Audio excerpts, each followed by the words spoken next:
湾不属于中国是吗 ？Yes, yes。那早点给你收了。你再说一遍，台湾不是中国的，傻逼。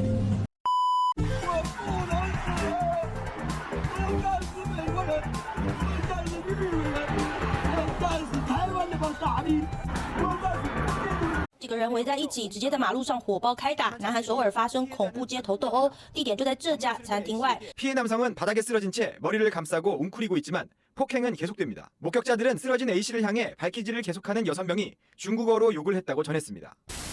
最近，韩国街头上演了一出活脱脱的战狼真人秀。一位来自北京的女孩在韩国街头大闹，怒怼2个台湾女生，甚至一度摆出要动手的架势，气势汹汹，仿佛随时要为国出征。但谁能想到，剧情急转直下，她突然就怂了。原因很简单，她瞥见旁边有4个台湾男生，瞬间收声，从我是战狼模式直接变成了你别过来啊的怂包模式。这场滑稽戏一经曝光，立刻在网上引发了轩然大波。短短几个小时，观看人次已超过20万，各大韩国媒体纷纷报道，连外国网友都坐不住了，纷纷表示对这位北京女孩的行为深感不适。那么问题来了，这位北京女孩到底在气什么？事情的起因其实相当老套。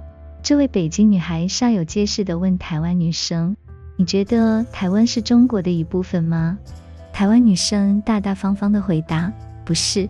小粉红破防了，这下不得了，北京女孩的爱国细胞瞬间燃烧起来，怒火冲天，立刻开启了输出模式。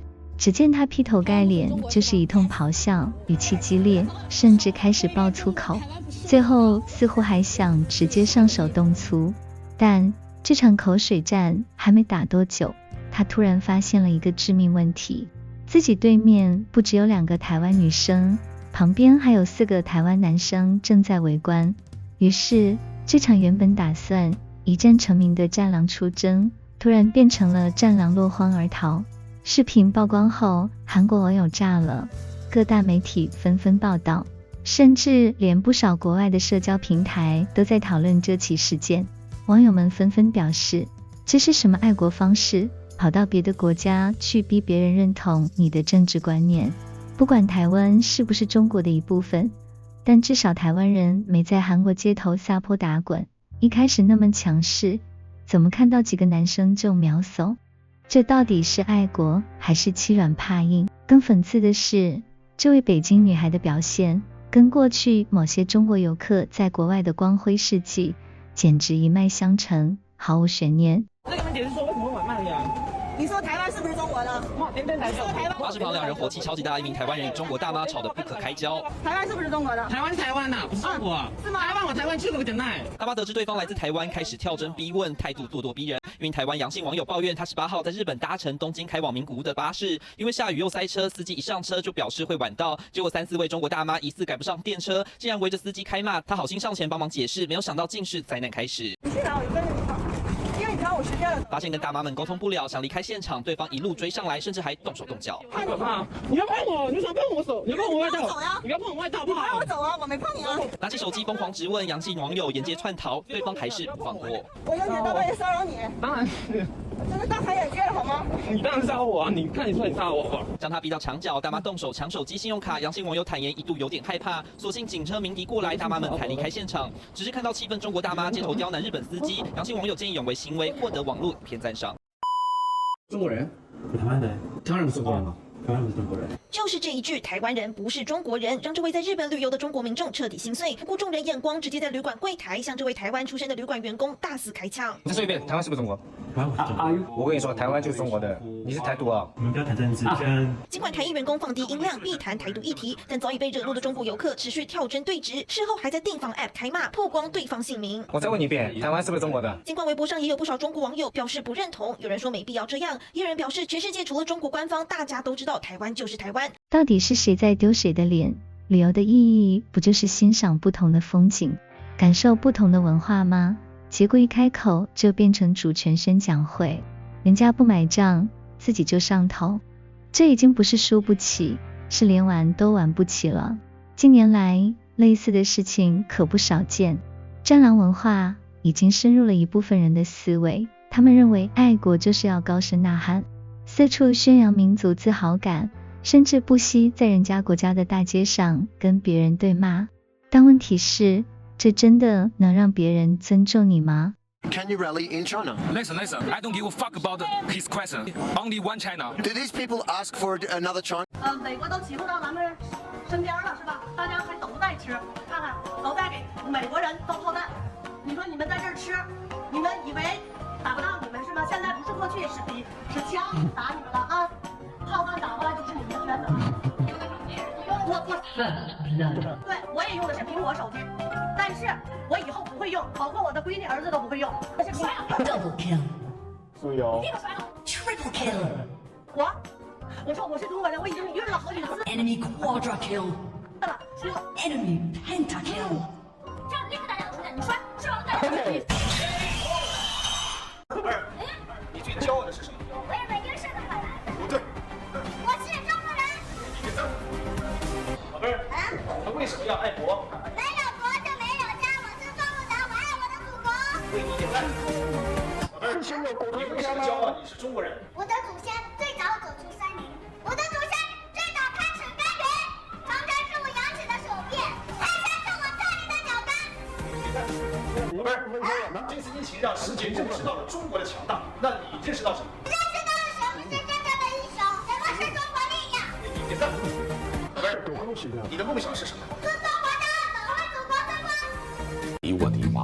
视频开头是近期一件非常恶劣的事件，在韩国餐厅，一群中国游客因抽烟受阻而将一对韩国情侣拖出店外并施暴。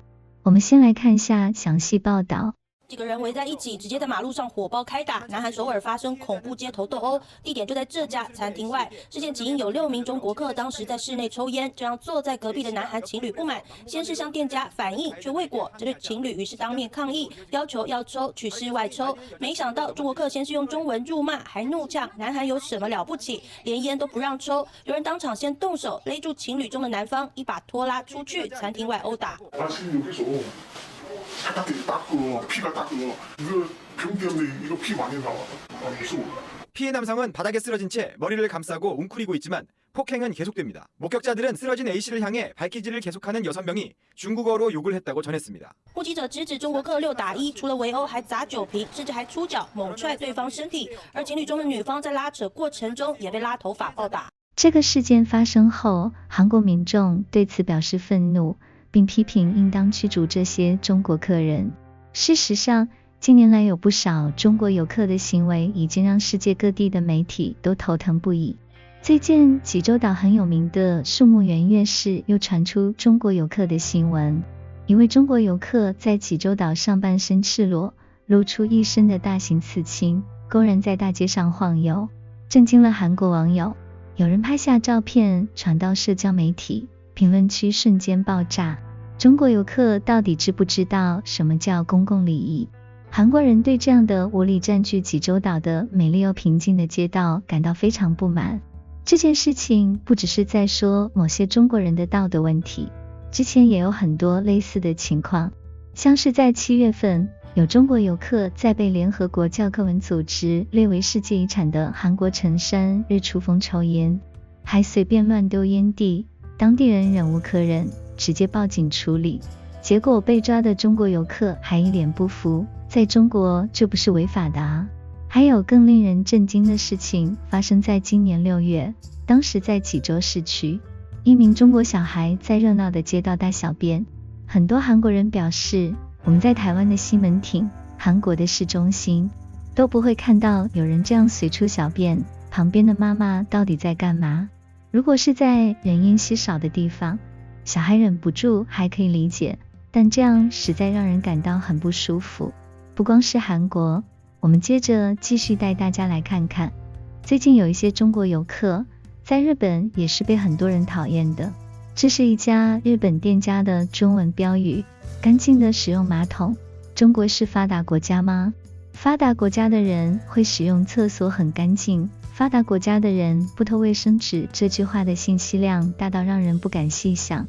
感觉店家都快被游客气到精神错乱了。当然还有件更好笑的事情，有一个中国的导游爆料说，他的游客在名古屋酒店退房时，顺手把马桶盖给带走了。这位导游说，我靠，我当场就懵了，酒店现在要我邮寄回去日本，真 TMD 的丢脸。我还跟酒店说我客人没拿，因为这太荒唐了。没多久就传来前线报道，是一对宁波夫妇跟团日本旅游，昨天在名古屋退房的时候，竟然把酒店房间内的多功能厕所马桶盖给偷了。团队离开之后，酒店发现，打电话给导游并报警，估计这明天是 HK 跟富士报的重磅新闻了。我还不知道该笑还是该气，作为中国人真是很丢脸。更让人无语的是，一些中国游客为了逃避处罚，竟然直接冒充台湾人，想要好形象，蒙混过关，结果被韩国警察要求出示证件时，瞬间露馅，场面一度相当尴尬。为什么会有这样的操作呢？很简单，有些游客已经意识到自己国家的旅游形象有点事，于是想着换个身份，减少不必要的麻烦，甚至还希望能享受到一些额外的优待。但问题是，这种操作只会让人更无语。如果你知道自己的某些同胞在国际上形象不太妙，那不应该是去提升自身素质，而是去变身别的国籍来避嫌。这就好像你知道自己宿舍很臭，不想着收拾房间，反而天天住到隔壁室友家去蹭床。最尴尬的是，这种行为反而更容易被抓包，最后不光没得到任何优待，还成功给自己原本的身份加了一笔骗子标签，简直是自曝式形象破坏。韩国的社交媒体上也常常分享，其实不管哪个国家，常常看到有中国人为了避免罚款或者责任，常常假装是台湾人，并且在和韩国人吵架或是乱丢垃圾发生冲突时，谎称自己是台湾人。其实台湾人和中国人之间有很大的差别，台湾人一听对方的语调就可以分辨对方是哪里来的，但是对韩国人或日本人来说，要一下子分辨出来并不太容易的，所以有一些中国人就利用这一点，在韩国或日本冒充台湾人，为了避免他们的行为被批评，才会这样假装。但很多时候这种行为会被揭穿，反而引发更大的愤怒。韩国人越来越能分辨中国人和台湾人的差异，当发现这些无理行为其实是中国人而不是台湾人做的，反而会更加生气。当他们犯错的时候，不但不道歉，甚至连自己的国籍都要撒谎。这种态度让韩国人非常不满。相反，台湾游客在韩国，那简直就是文明素养的教科书级代表。比如，韩国媒体之前广泛报道了一起事件，台湾父子勇敢阻止了一起随机杀人案，不仅保护了无辜路人，还让警方顺利逮捕了歹徒。黑色长裙女子拖着行李箱过马路，后方突然出现一名男子，当街拿出预藏好的美工刀攻击她。这一幕被刚好经过的父子三人看到，立刻冲上前，分别拿着汤勺、行李箱和电风扇喝止嫌犯。这是发生在7月9号台东一起随机杀人事件。当时父子三人见义勇为的事迹，不止大受台湾民众好评，韩国媒体更是大肆报道。今日韩国也发生随机砍人事件，让韩国人更关注父子三人英勇的救人行为。搜寻关键字也能看到满满的页面都是相关影片。父子三人见义勇为的英姿搭配着音乐，就好像看电影。影片po在网络上，累计高达300万的点阅率。标题更是斗大的写着：用勺子阻挡凶器，挥舞着电风扇。听到女性尖叫声而跑出来的市民，惊人的合作团队。底下留言更是写道：应该要给救人的民众国家表扬，即使自己性命也可能遭受到威胁，真的是太勇敢了，令人尊敬。字字句句充满着敬佩。比较各国发生的随机砍人事件，上个月在日本 JR 列车上以及韩国首尔都发生随机砍人事件，但是没有民众敢上前帮忙，都是等到警方来处理。而相较于台湾人则是不顾自身安危，挺身救人。这时而一报道，韩国网友纷纷夸赞台湾人真的有勇气，台湾人的市民素质真高。这对比前面的某些游客，简直是一个天一个地。台湾游客在国外的口碑一直不错，这可不是靠炒作，而是靠一次次的好行为累积出来的。首先就是他们很少大声喧哗，尊重当地文化。有些地方的游客到国外，仿佛自带扩音器，无论是在地铁、餐厅还是景区，都要用最大音量聊天，甚至毫无顾忌地开直播、外放视频。但台湾游客普遍比较注意公共场合的氛围，尤其是在博物馆、咖啡厅、列车等需要安静的地方，他们会主动压低声音，不会让自己成为噪音污染源。